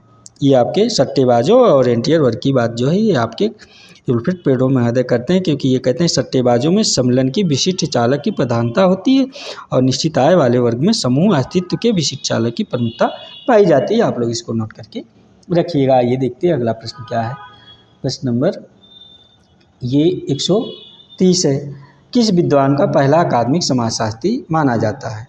क्या कह रहा है कि किस विद्वान को पहला अकादमिक समाजशास्त्री माना जाता है। तो आपका ऑप्शन ए अगस्ट काम्ट महोदय, ऑप्शन बी कार्ल मार्क्स महोदय, ऑप्शन सी मैक्स वेबर महोदय, ऑप्शन डी इमाइल दुर्खिम महोदय। तो इसका आंसर क्या हो जाएगा। इसका आंसर मेरे ख्याल से आप सभी को पता होगा कि इमाइल दुर्खिम महोदय हैं। इमाइल दुर्खिम महोदय को पहला अकादमिक समाजशास्त्री माना जाता है। तो ऑप्शन कौन सा हो जाएगा इमाइल दुर्खिम महोदय। तो ऑप्शन डी ये सही आंसर हो जाएगा इमाइल दुर्खिम महोदय। आप लोग इसको नोट करके रखिएगा, क्योंकि ये सब देखिए ये भी यूपी पीजीटी में प्रश्न पूछा जा चुका है। तो फ्रेंड्स मैंने बार बार कहता हूँ आप सभी को, ये जो प्रश्नोत्तरों की श्रृंखला मैं लेकर आता हूँ ये एग्ज़ाम में या तो आ चुके हैं या एग्ज़ाम में पूछे जाने की संभावना है, इसलिए इन प्रश्नोत्तरों को आप सभी के बीच लेकर आता हूँ। और ये कह रहा है, क्या कह रहा है आपका अगला प्रश्न देखते हैं। प्रश्न नंबर 31 क्या कह रहा है 131 प्रश्न नंबर 1 कह रहा है कि ये प्रश्न आपका कि अगस्ट काम्ट के शिक्षक थे, जो अगस्ट काम्ट महोदय हैं तो उनके शिक्षक कौन थे ये पूछ रहा। तो प्रश्न कह रहा है कि अगस्ट काम्ट महोदय के शिक्षक थे कौन थे। आपके option A Thomas Hobbes, option B हार्न लॉक, ऑप्शन सी है जेएस मिल्स, ऑप्शन डी है सेंट साइमन। ठीक है, अगस्ट काम्ट के शिक्षक कौन थे। तो आपका ऑप्शन सुन लीजिए, थॉमस हॉब्स, हार्न Locke, J S Mills, Saint Simon. तो इसका आंसर मेरे ख्याल से आप सभी को पता होगा कि सेंट साइमन महोदय ही अगस्ट काम्ट के जो है शिक्षक रहे हैं। ये ऑप्शन डी इसका सही आंसर हो जाएगा, सेंट साइमन महोदय। क्योंकि अपने स्कूल के जीवन में जो है स्कूल के समय जो काम्ट बेंजामिन फ्रैंकलिन द्वारा ये प्रभावित थे, तो आपके क्योंकि ये काम्ट ने आधुनिक सुकरात की संज्ञा दिया जाता है काम्ट महोदय को। ये 20 वर्ष की अवस्था में दार्शनिक सेंट साइमन के संपर्क में आ गए थे। कौन आपके ये सेंट साइमन के संपर्क में अगस्ट काम्ट महोदय आ गए थे। तो इस प्रकार ये प्रश्न समाप्त हुआ। अगला प्रश्न देखते हैं क्या है। प्रश्न नंबर 132 आपका हो गया। 132 क्या करा सही कर दें आप, सही फ्रेंड्स कह रहा है विल्फ्रेड प्लेटो के अनुसार निम्नलिखित में से कौन से लोमड़ी किस्म के अभिजन की बात करता है। आप ये लोमड़ी की कहानी जो है सुने ही होंगे, अच्छे से पढ़े होंगे किसके है। तो पहले प्रश्न देखते हैं क्या कह रहा है कि विल्फ्रेड प्लेटो के अनुसार निम्नलिखित में से कौन लोमड़ी किस्म के अभिजन के उदाहरण हैं। ठीक है, तो आपका ऑप्शन ए औद्योगिक तानाशाही कह रहा है, ऑप्शन बी कह रहा है यूरोपियन तानाशाह, ऑप्शन सी कह रहा है हिटलरशाही, ऑप्शन डी कह रहा है राजनीतिक लोकतंत्र। तो ये लोमड़ी की कहानी जो सुना होगा तो इसका आंसर फट से मार दिया होगा। ठीक है, ये किसकी जो है किस पे अभिजन पे उदाहरण है लोमड़ी किस्म का। तो ये आपके ऑप्शन डी हो जाएगा राजनीतिक जो है। ये आप सबको पता ही होगा, मुझे पता है आप लोग पढ़ रहे हैं, आप सबको इसका आंसर पता है कि जो है लोमड़ी की कहानी विल्फ्रेड प्लेटो महोदय की राजनीतिक से बात करते हैं, क्योंकि प्लेटो ने परिभ्रमण के सिद्धांत का दिया है। उसमें ये शासक वर्ग और जब गैर शासक वर्ग की बात करते हैं तो उस आधार पे ये उसको दो भाग में बांटते हैं। कहते हैं शेर और लोमड़ी की बात करते हैं आपके कौन, विल्फ्रेड प्लेटो महोदय। और कहते हैं कि प्लेटो ने शेर और लोमड़ी की अवधारणा मैकियावेली से लिया है। कहाँ से लिया है ये भी पूछा जाता है, ध्यान दीजिए इन्होंने कि जो आपके विल्फ्रेड प्लेटो महोदय हैं शेर और लोमड़ी की अवधारणा कहाँ से लिया है, तो मैकियावेली से लिया है इन्होंने। ठीक है, ये कहते हैं कि लोमड़ी में प्रथम श्रेणी के यानी प्रेरक संयोजक के विशिष्ट चालक जिसको कहते हैं ये की प्रधानता होती है। और कहते हैं जिन लोगों में ऐसे प्रेरकों की प्रधानता होती है वे लोग कभी वफादार नहीं हो सकते। ये लोग जो है समझा बुझाकर या झूठे वादा धोखाधड़ी के सहारे शासन करने की कोशिश करते हैं, वही लोमड़ी वाली चालाकी वाली। और बहुत क्या कहते हैं अपने कहना नहीं चाहिए, अपने बहुत से जो भारतीय नेतागण आधुनिक रूप में हैं ये गुण उनमें भरपूर देखने जाने को मिल रहा है। ये राजनीतिक लोकतंत्र के एक तरह से उदाहरण ही है। जो आधुनिक जो नेता अगर आप देख रहे हैं लोमड़ी की चालाकी वाली कैसे करते हैं, कहते कुछ हैं करते कुछ हैं। नेताओं की कोई बातें नहीं हैं, आप लोग खुद ही समझदार हैं। आइए देखते हैं अगला प्रश्न आपका क्या कह रहा है। प्रश्न नंबर 133 कह रहा किसके अनुसार जुधारी प्राणी की तरह समाज का विकास सरल से जटिल रूप में चलता है। प्रश्न ध्यान दीजिएगा, कह रहा किसके अनुसार ये जुधारी प्राणी की तरह समाज का विकास सरल से जटिल रूपों में चलता है। कहाँ से कह रहा है कि सरल से ये जटिल रूपों में चलता है। ठीक है, जुधारी प्राणी, तो इसका आंसर आप लोग बताइए बने बन। ऑप्शन ए है मॉर्गन है, ऑप्शन बी है स्पेंसर है, ऑप्शन सी है विकासवादी गण है, ऑप्शन डी है डार्विन महोदय हैं। तो इसका आंसर मेरे ख्याल से आप सभी को भी पता होगा क्योंकि ये भी प्रश्न काफ़ी बार पूछा जा चुका होगा। तो ये हर्बर्ट स्पेंसर महोदय आपके हैं। ऑप्शन बी इसका सही आंसर हो जाएगा, ये हर्बर्ट स्पेंसर महोदय, आप नोट करके रखिएगा। ये कहते हैं कि जुधारी प्राणी की तरह समाज का विकास सरल से जटिल रूपों में होता चलता है। ठीक है, तो ये हर्बर्ट स्पेंसर महोदय का है। आइए देखते हैं अगला प्रश्न आपका क्या है। ये आपका 134 नंबर प्रश्न क्या कह रहा है, देखते हैं। 134 ये आ जाए, किस विद्वान समाजशास्त्री द्वारा समाज को ईश्वर के समकक्ष माना है। कह रहा है प्रश्न 134 कि किस विद्वान समाजशास्त्री द्वारा समाज को ईश्वर के समकक्ष माना है। किसको, समाज जो है समाज को ईश्वर के समकक्ष मानते हैं। कौन विद्वान है ऐसे हैं, कौन समाजशास्त्री हैं, आप लोग बताइए। तो ऑप्शन ए दे रहा है टेलर महोदय, ऑप्शन बी रिवर्स हैं, ऑप्शन सी दुर्खीम है, ऑप्शन डी बोस हैं। तो कौन से विद्वान हैं, तो ये आपका ऑप्शन सी हो जाएगा, सही है। इमाइल दुर्खीम महोदय हैं, ये इन्हीं का मानना है आपके। और क्योंकि ये दुर्खीम के जो अपना हैं जो अपनी व्याख्या और निरीक्षण योग कहते हैं और तत्व के रूप में प्रस्तुत करते हैं और कहते हैं ईश्वर वस्तुतः समाज का छद्म वेश है। अभी मैंने बताया ही है, और सामूहिक रूप से व्यक्ति समाज ही उसका पूजा करता है। समाज की वास्तविक देवता है, समाज ही वास्तविक देवता है। ये इमाइल दुर्खीम है। इमाइल दुर्खीम के अनुसार धर्म एक सामाजिक घटना है या एक सामाजिक तथ्य है, ना कि मानसिक आध्यात्मिक तथ्य है। ये आपके इमाइल दुर्खीम महोदय की अवधारणा रही है, आप लोग इसको नोट करके रखिएगा। कुछ जो राइटर हैं इनको बहुत अच्छे से आप पढ़ लीजिएगा ताकि यहाँ से प्रश्न ज़रूर मिलते हैं। मैं राइटरों का नाम शुरू में ही आप लोगों को बता दिया हूँ, आप लोग उसको देख ही लिए होंगे। उन राइटरों को आप ज़रूर पढ़ लीजिए जो मेन है, वहाँ से प्रश्न काफ़ी बनते हैं। आइए देखते हैं एक प्रश्न क्या कह रहा है। 135 आपका हर्बर्ट स्पेंसर ने अपनी विकासवादी योजनाएं इनकी कृतियों से ले रखा है। यानी ये हर्बर्ट स्पेंसर महोदय ने अपनी विकासवादी योजना इनकी कृतियों से ले रखा, मतलब बीच में जो राइटर है किनकी कृतियों से ले रखा, कहानी मतलब किनकी जो बुक से, यानी कृतियों मैंने बुक से ले रखा। तो आपका ऑप्शन है Darwin, option B Kepler, option C Mendel, option D Harvey. Darwin, Kepler, Mendel, Harvey. तो हर्बर्ट स्पेंसर ने अपनी विकासवादी योजना को किसके कृति से ले रखा, उठा रखा। तो इसका आंसर आप सभी को पता हो गया, मुझे ये पहले से मालूम है क्योंकि ये डार्विनवाद की विकासवादी सिद्धांत की बात करते हैं आपके हर्बर्ट स्पेंसर महोदय। तो इसका ऑप्शन आपका ऑप्शन ए हो जाएगा। आप लोग जान रहा हूँ ऑप्शन ए सही है, आप लोग काफ़ी पढ़ लिए हैं हर्बर्ट स्पेंसर को। यहाँ से प्रश्न आपका गलत हो ही नहीं सकता, ये मुझे पूर्ण विश्वास है। आप लोग पढ़ रहे हैं, आप लोगों का रिजल्ट पॉजिटिव ही होगा। ठीक है, आइए देखते हैं। क्योंकि ये जो हर्बर्ट स्पेंसर महोदय हैं, ये भौतिक विश्व, जैविक सजीवों और मानव मन की मानवीय संस्कृति का विकासवादी योजना को डार्विनवाद की कृतियों से लिया है। ये जो आपके चार्ल्स डार्विन हैं, चार्ल्स डार्विन महोदय हैं, जो इनकी बुक्स है on the original of speech, ठीक है, पढ़ने के बाद ये प्रिंसिपल ऑफ बायोलॉजिकल 1864 में प्रस्तुत किया था इन्होंने। आइए देखते हैं अगला प्रश्न क्या है आपका। ये 136 नंबर प्रश्न है, कह रहा दफ्तरशाही व्यक्तित्व की संकल्पना किसने दी है। प्रश्न क्या कह रहा, ये दफ्तरशाही, ये काफ़ी बार प्रश्न पूछा है और इसका आंसर आप सभी को पता होना चाहिए कि दफ्तरशाही व्यक्तित्व की संकल्पना किसने दी है। तो आपका option A August Comte, option B Max Weber, option C R K Merton, option D Karl Marx महोदय हैं।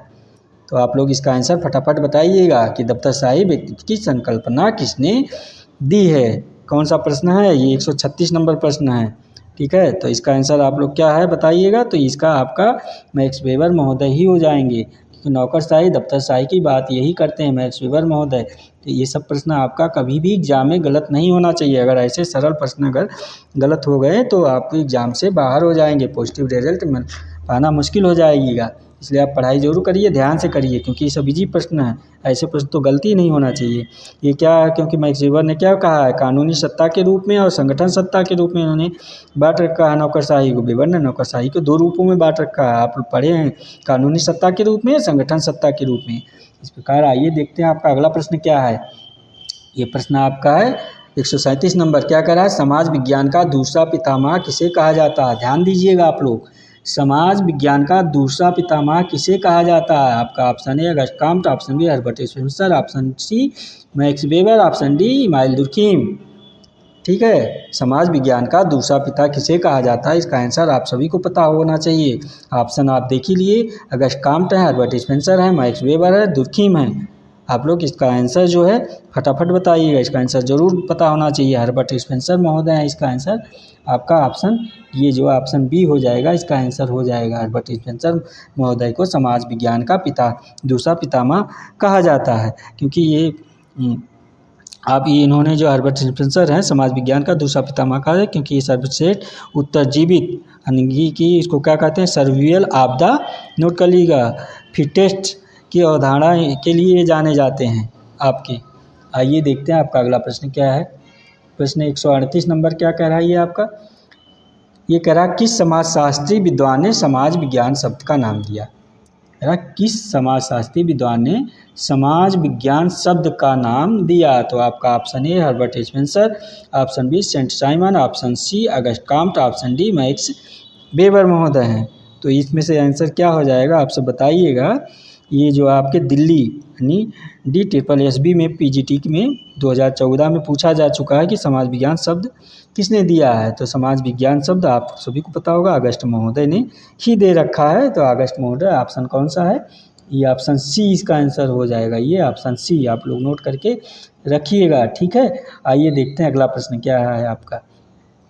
ये प्रश्न है, कह रहा विल्फ्रेड प्लेटो ने अवशेषों के कितने वर्गों की पहचान किया है। आपका प्रश्न कह रहा है, ध्यान दीजिएगा, विल्फ्रेड प्लेटो ने अवशेषों के कितने वर्गों की पहचान किया है। तो आपका ऑप्शन ए कह रहा है 4, option B 5, option C 6, option D 8, यानी कह रहा है 4, 5, 6, 8।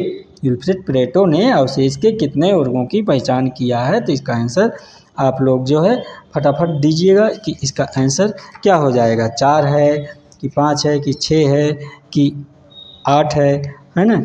तो ये 6 है, विल्फ्रेड प्लेटो महोदय जो हैं आपके 6 है। तो ऑप्शन सी सही हो जाएगा, ये आप लोग नोट करके रखिए, ऑप्शन सी है। ये विल्फ्रेड प्लेटो ने महोदय जो हैं कितने अवशेषों को दिया है, 6 वर्ग की पहचान किया, 6 अवशेषों को दिया है, जिसमें आप नोट करके रख सकते हैं। मैं बता दे रहा हूँ, आप लोगों को बोल दे रहा हूँ, इन 6 को पहचान किया है उन्होंने। नंबर 1 बताया है, आप लोग नोट करके रखिएगा। नंबर 1 इन्होंने क्या बताया है विल्फ्रेड प्लेटो महोदय ने, सम्मिलन के चालक। नंबर 2 बताया है इन्होंने, आप नोट कर लीजिएगा, क्या बताया, समूह स्थायित्व के चालक। और नंबर 3 बताया है इन्होंने सामाजिकता के चालक, और नंबर 4 इन्होंने बता रखा है, आप लोग नोट कर लीजिएगा, मैं बार बार कह रहा हूँ कि ज़रूरी है, आप जानते रहिए इसको, काम वासना के चालक नंबर 4 है। अब 5 नंबर बताया है इन्होंने, क्या बताया है 5 नंबर आपका, व्यक्तित्व निर्माण के चालक, और लास्ट 6 नंबर क्या इन्होंने बताया है, इसमें फ्रेंड्स लिखते नहीं बनता है, मैं बार बार बता रहा हूँ, मैं खुद लिख दिया करूँ, क्योंकि मेरा ये जो डिस्प्ले है छोटा है, इस पर मैं लिख के नहीं बता पाता हूँ, लिखते ही नहीं बनता है, इसलिए बोल देता हूँ, आप लोग ध्यान से सुन के लिख लिए।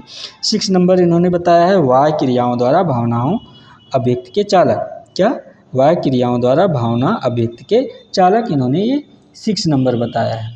ठीक है, आइए देखते हैं आपका अगला प्रश्न क्या है। ये प्रश्न कह रहा है आपका कि लुई अल्थुजर अपने योगदान को मानते हैं, क्या मानते हैं लुई अल्थुजर अपने योगदान को। ऑप्शन ए कह रहा है मार्क्स के कार्य का सही पठन है, ऑप्शन बी कहता है मार्क्स के कार्य की आलोचना है, ऑप्शन बी कहता है कि मार्क्स के कार्य की आलोचना, ऑप्शन सी कहता है समाजशास्त्र में संघर्ष सिद्धांत, ऑप्शन डी कहता है संघर्ष के प्रकार है। तो इसमें से कौन सा आंसर सही हो जाएगा कि लुई अल्थुजर महोदय अपने योगदान को मानते हैं, क्या मानते हैं, आपको जो है इन ऑप्शनों में से बताइए, ए बी सी डी चारों में से क्या मानते हैं आप लोग बताइए। तो इनका है ऑप्शन ए, आप लोग नोट कर लीजिएगा।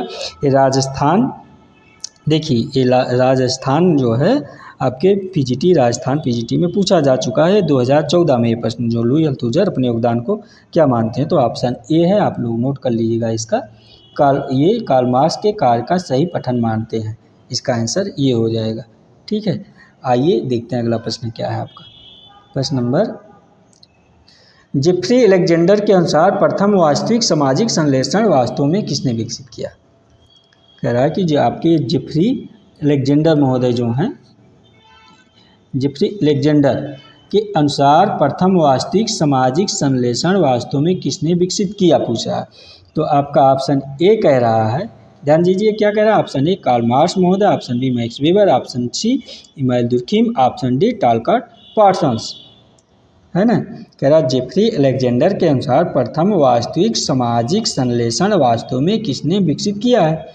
तो कार्ल मार्क्स को बता रहा है, मैक्स वेबर को बता रहा है, इमानुएल दुर्खिम को बता रहा है, टालकाट पार्सन्स को बता रहा है।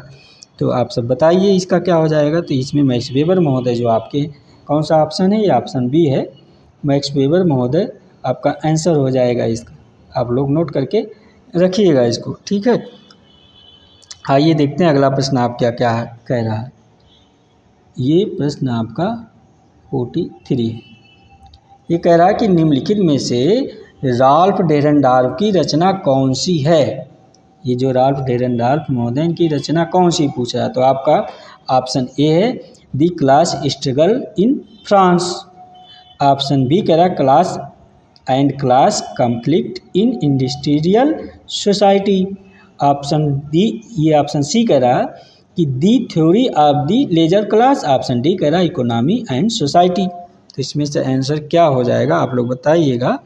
ये तो इसका आंसर आपका है ऑप्शन बी हो जाएगा, ये option B class and class conflict in industrial society, ये जो है राल्फ डेरेनडॉर्फ की रचना है। क्योंकि आप राल्फ डेरेनडॉर्फ के बारे में जानते होंगे, ये फ्रांसीसी समाजशास्त्री हैं, फ्रांस के हैं। ये राल्फ डेरेनडॉर्फ जो है ये क्या है, ये आपके राल्फ डेरेनडॉर्फ, ध्यान दीजिएगा, ये जर्मन समाजशास्त्री हैं, ना कि फ्रांसीसी, मैंने गलत बोल दिया था, आप लोग नोट कर लीजिए, सुधार लीजिएगा। ये जर्मन समाजशास्त्री हैं और यूरोपीय आर्थिक सामुदायिक कम्युनिस्ट भी रहे हैं। इनका योगदान जो है वर्ग सिद्धांत और भूमिका सिद्धांत में विस्तार पूर्वक से रहा है आपका। ठीक है, ये आपके डेरेनडॉर्फ महोदय जो हैं, इनकी रचना मैंने बता दिया, class and class conflict in industrial society है, आप नोट करके रखिएगा। आइए देखते हैं आपका अगला प्रश्न क्या है। ये प्रश्न कह रहा है कि लेविस कोजर ने संघर्ष पर भिन्न दृष्टिकोण प्रस्तुत किया, वह क्या है। ये जो आपके लेविस कोजर महोदय हैं, कह रहा है कि संघर्ष पर भिन्न दृष्टिकोण प्रस्तुत किए हैं, तो वह कौन सा दृष्टिकोण प्रस्तुत किए हैं।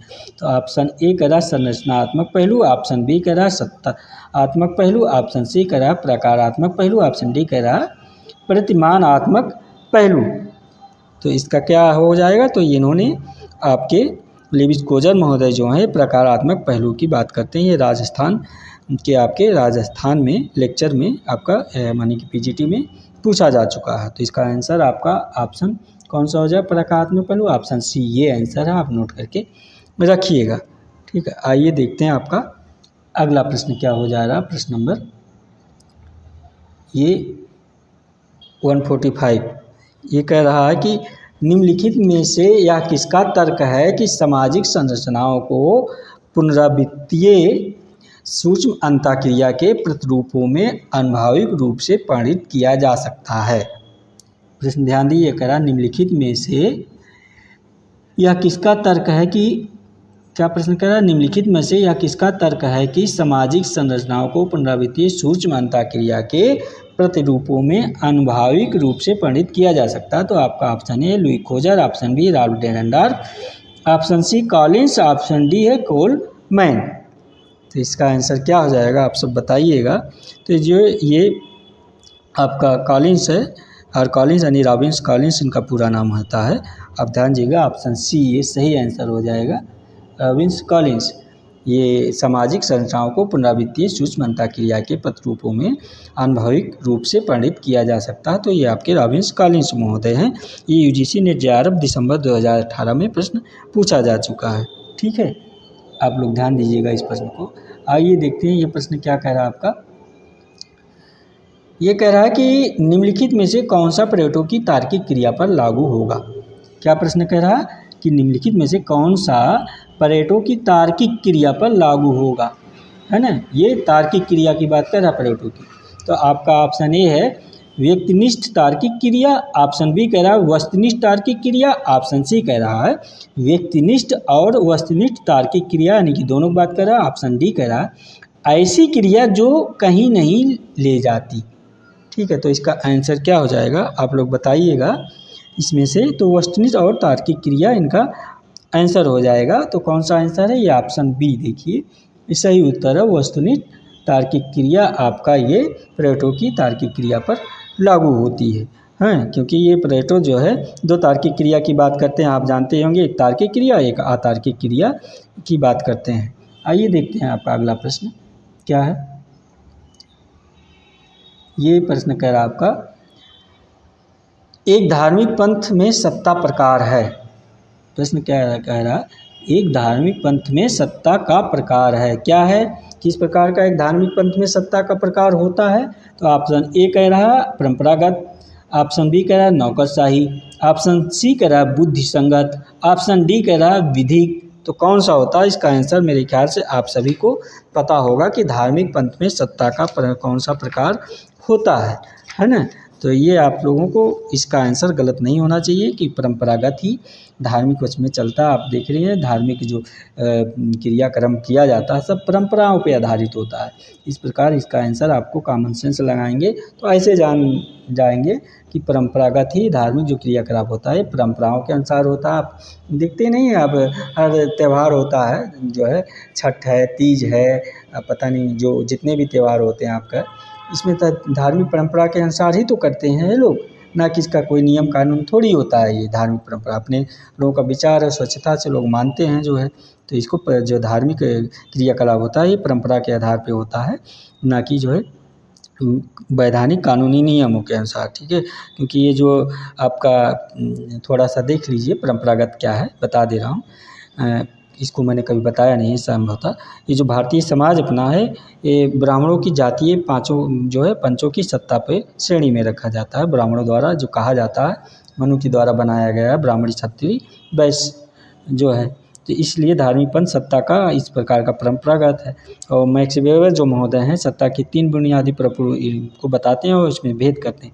ये कहते हैं मैक्स वेबर आपके वैधानिक सत्ता है जो राज्य द्वारा चलाया जाता है, एक कस्माई सत्ता है जो करामात या विलक्षणता के आधार पे होता है, अगला परंपरागत सत्ता जो परंपरा द्वारा चलाया जाता है जिसको मान्यता प्राप्त होता है। जानते हैं जो भारतीय गांव में काफ़ी मतलब सही तरीके से ये जो पूजा पाठ वाला होता है भारतीय गांव में देखा जाता है। अब क्या, आप तो शहरों में भी आपको ये मिल जाएगा जो है पूजा पाठ जो होता है तीज त्यौहार पे, तो ये परंपरागत हो जाएगा। ये धार्मिक पंथ, आप इसको नोट करके रखिएगा। अगला प्रश्न देखते हैं क्या आपका ये कह रहा है। ये प्रश्न कह रहा है निम्नलिखित में से कौन सा एक सही नहीं सुमेलित है। ये भी वही है, सुमेलित वाला है कि निम्नलिखित में से कौन सा एक सही नहीं सुमेलित है। आप लोग ध्यान दीजिएगा। तो आपका ऑप्शन ए कह रहा है ये मिलिटेंट एंड इंडस्ट्रियल सोसाइटी, तो ये स्पेंसर का बता रहा है। ऑप्शन बी कह रहा है मैकेनिकल एंड ऑर्गेनिक सॉलिडेरिटी, तो हर्बर्ट ब्लूमर का बता रहा है।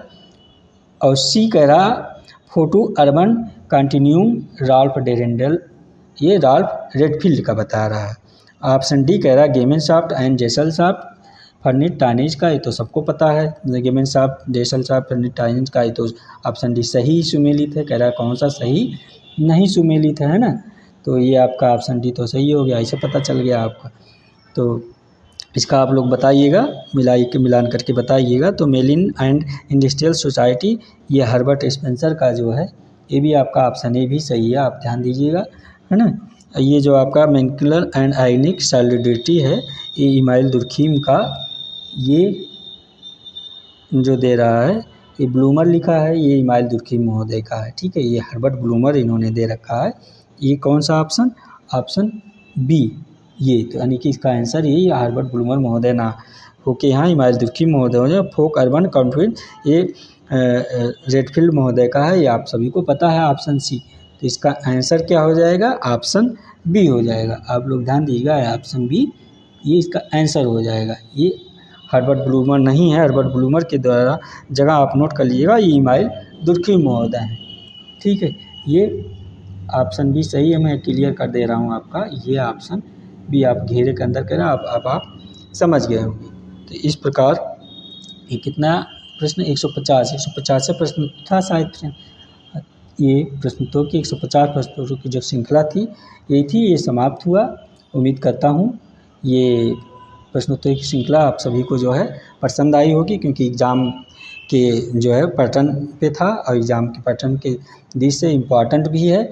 और आप लोग इस क्लास को ज़रूर देखिएगा, मिस ना कीजिएगा, क्योंकि पाश्चात्य समाजशास्त्रियों पर आधारित है। यहाँ से प्रश्न काफ़ी पूछे जाते हैं और रिपीटेड प्रश्न जो पूछे जाते हैं मैंने उसको भी शामिल कर रखा है, ताकि आप लोगों को एग्ज़ाम में कोई दिक्कत ना हो प्रश्न सॉल्व करने में। और आप लोग तैयारी करते रहिए, पढ़ाई करते रहिए और पढ़ाई करने के लिए एकदम से लग जाइए अगर आपको पॉजिटिव रिजल्ट पाना है। क्योंकि मैडम आ ही गई हैं, अध्यक्ष की नियुक्ति हो ही गई होगी, तो एग्ज़ाम संभवतः आपका 3-4 महीने में कराया जाएगा। आपके पास काफ़ी पर्याप्त समय भी है, आप पढ़ाई भी करिए और प्रैक्टिस सेट भी अधिक से अधिक सॉल्व कीजिए, ताकि आप लोगों को पॉजिटिव रिजल्ट मिले। मैं बार बार कहता हूँ, अगर आप पढ़ाई नहीं करेंगे तो फिर आप, वही कहावत है ना कि आप अपने पैर में खुद कुल्हाड़ी मार रहे हैं। भाई आप जानते हुए कि एग्ज़ाम आपका होने वाला है संभवतः, और पढ़ाई नहीं करेंगे, एग्ज़ाम जब होगा तो फिर आप जब पढ़ाई नहीं किए रहेंगे तो प्रश्न जो सॉल्व कर नहीं पाएंगे। जब प्रश्न सॉल्व नहीं होगा, सही नहीं होगा, तो फिर रिजल्ट मिलना तो मुश्किल होता है। क्योंकि जो पढ़ रहे हैं आज, इतना कंपटीशन आपका इतना टफ है, जो पढ़ाई कर रहा है उसका तो हो ही नहीं रहा है, जो नहीं पढ़ेगा तो फिर वो तो भगवान है भरोसा है। इसलिए आप लोग पढ़ाई करिए जो है, और मेरी क्लास को आप लोग इस क्लास को शेयर कर दीजिए, लाइक कर दीजिए, कमेंट करके क्लास के जो है अंत में आप अपनी प्रतिक्रिया ज़रूर दीजिए। आप सभी ने क्लास को देखा, आप लोगों को ये लाइक कर दीजिए। आप लोग इसी तरह हमें अपना प्यार और सहयोग देते रहिए, इसके लिए जो है आप सभी का बहुत बहुत धन्यवाद। थैंक यू वेरी मच आप सभी का।